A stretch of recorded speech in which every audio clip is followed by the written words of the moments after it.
RBI press वार्ता कर रहा है, सीधा लिए चलते हैं.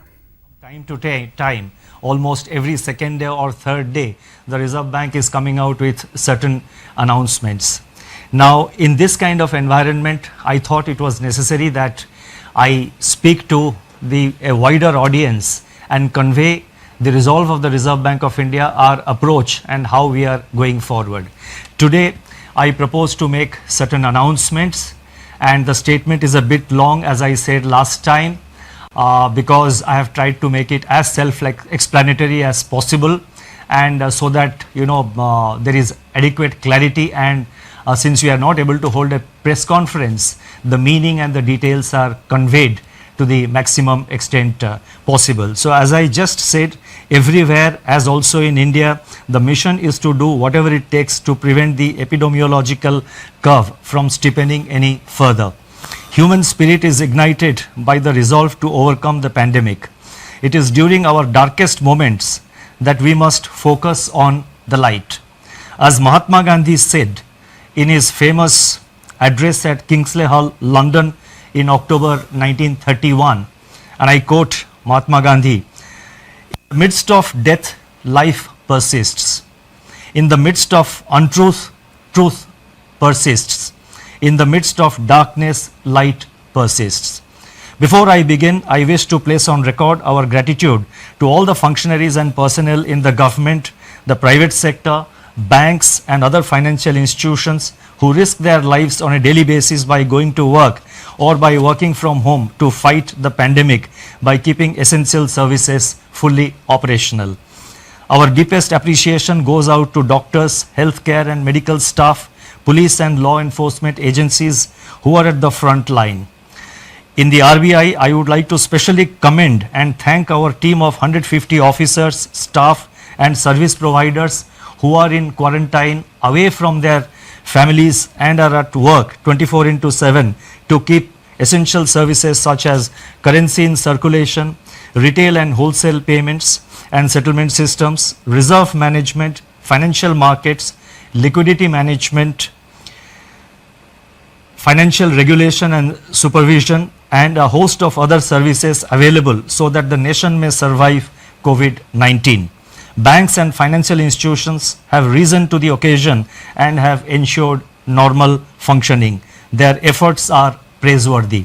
I would like to thank my colleagues in the Reserve Bank of India who set aside personal health concerns and joined me in fashioning the array of measures taken by the RBI in the context of COVID-19. I also thank our teams for their intellectual support, analytical work and logistical arrangements. I would first like to highlight or give our assessment of the current economic situation. Since March 27, 2020, when I spoke to you last, the macroeconomic and financial landscape has deteriorated precipitously in some areas, but light still shines through bravely in some others. On April 14, the IMF released its global growth projections, revealing that in 2020, global economy is expected to plunge into the worst recession since the Great Depression, far worse than what had happened during the global financial crisis. The IMF's economic counselor has named it the Great Lockdown, estimating the cumulative loss to global GDP over 2020 and 21 at around $9 trillion, which is greater than the economies of Japan and Germany combined. Within this downturn, the projections are replete with even sharper declines in output in various countries. India is among the handful of countries that is projected to cling on somewhat tenuously to positive growth at 1.9%. In fact, this is the highest growth rate among the G20 economies as estimated by the IMF. The World Trade Organization sees world merchandise trade contracting by as much as 13 to 32%. I repeat, 13 to 32% in 2020. Global financial markets remain volatile and emerging market economies are grappling with capital flows and volatile exchange rates. Crude oil prices remain in a state of flux despite the agreement on production cuts by OPEC plus countries. For 2021, the IMF projects sizable V-shaped recoveries, close to 9 percentage points for the global GDP. India is expected to post a sharp turnaround and resume its pre-COVID, pre-slowdown trajectory by growing at 7.4% in 2021-22.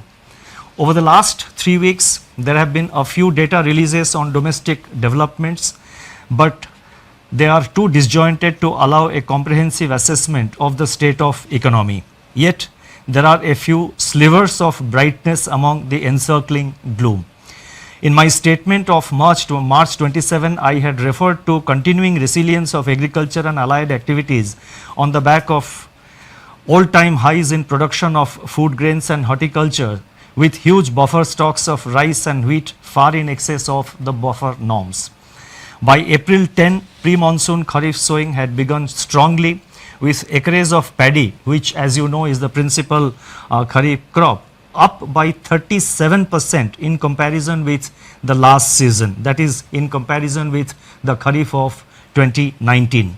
States such as West Bengal, Telangana,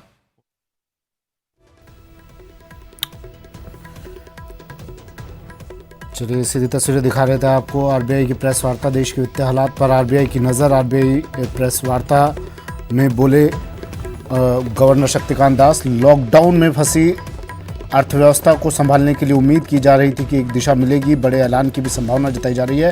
press वार्ता ये चल रही है अभी। आर्थिक हालात में हमने बेहतर कदम उठाए हैं और वित्तीय नुकसान कम करने की तमाम कोशिशें की जा रही हैं।